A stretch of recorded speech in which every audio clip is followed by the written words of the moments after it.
So what if I told you that most businesses, maybe even the way you approach your own career, are built around playing a game they can never, ever actually win? That's the mind-bending idea at the heart of Simon Sinek's concept, the infinite game. And trust me, it's a total shift in perspective that's going to change how you think about success, about competition, and really what it means to lead. Okay, so let's really get into this quote.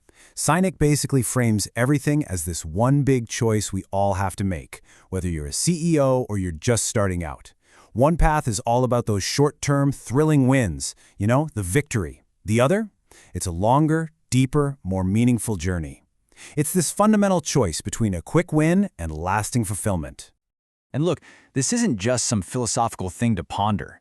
This choice, whether you realize it or not, is quietly defining the rules of the game you're playing every single day. The path you pick, that determines your strategy, your priorities, and in the end, your legacy.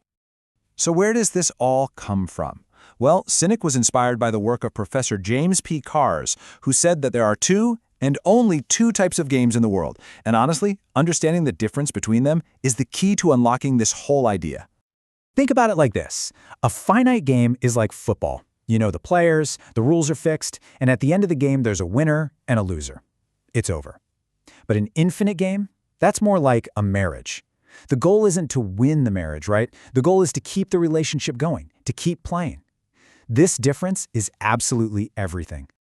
And this is exactly where the big mismatch happens. So many of us treat things like business, which are, by their very nature, infinite, as if there's some finite race with a clear finish line. But you know what? There's no such thing as winning business. You can't be declared the winner of your career.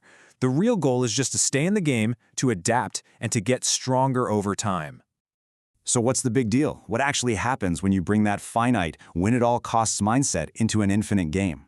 Well, it turns out it's the single biggest mistake leaders make. And as we're about to see, the fallout can be pretty disastrous. Let's talk about the Zune. Remember that? Microsoft became absolutely obsessed with beating Apple in the MP3 player market. They poured a ton of money into building what was, by all accounts, a really good product, and it totally failed. Why? Because their whole strategy was built on a finite goal, beat the competition, instead of playing the long, infinite game of true innovation. I mean, this just lays it out so perfectly. You've got Microsoft in a boxing ring, totally focused on knocking out one specific opponent in one match. And then you have Apple looking through a telescope at a distant star. They were focused on advancing their cause, on pushing forward their vision for the long haul. Two totally different games.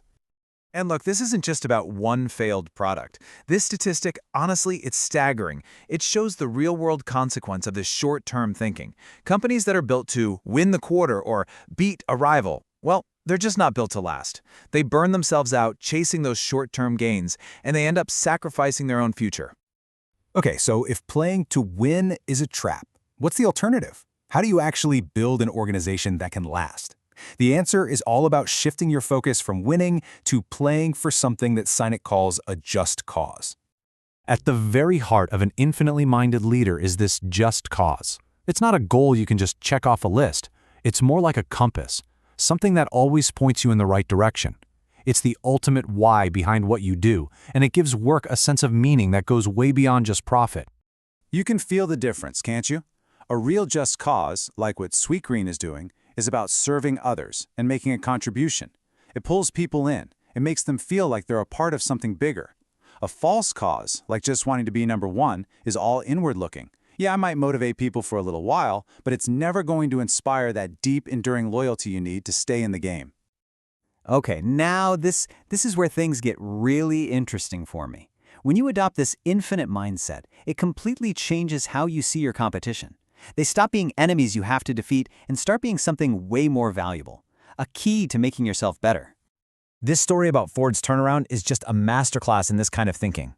Instead of trying to crush his competitors, the new CEO, Alan Mulally, treated them as worthy rivals. He openly admitted that Lexus made a better car. He saw them not as an enemy, but as a benchmark that showed him exactly where Ford needed to improve. He even supported a government bailout for his rivals, GM and Chrysler. Why? Because he understood that for Ford to survive long-term, the whole industry needed to be healthy. That is a radical, infinite-minded move. And that's really the fundamental shift, isn't it? An infinite mindset pulls the focus away from just winning and puts it on perpetual improvement. A worthy rival doesn't make you want to trip them up, they hold up a mirror. They show you your own weaknesses, and they force you to get better and stronger for the long game. But let's be totally honest here. Choosing to lead this way, it is not the easy path.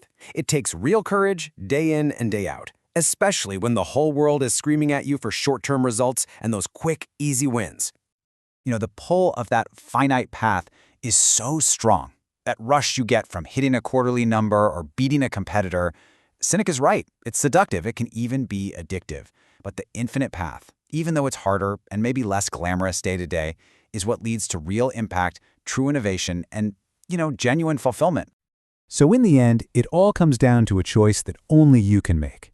Take a look at your work, your career, your life. Which game are you really playing? Are you just playing for the scoreboard, chasing those temporary wins? Or are you playing for the love of the game itself, with the real goal of staying in it and getting better for as long as you possibly can?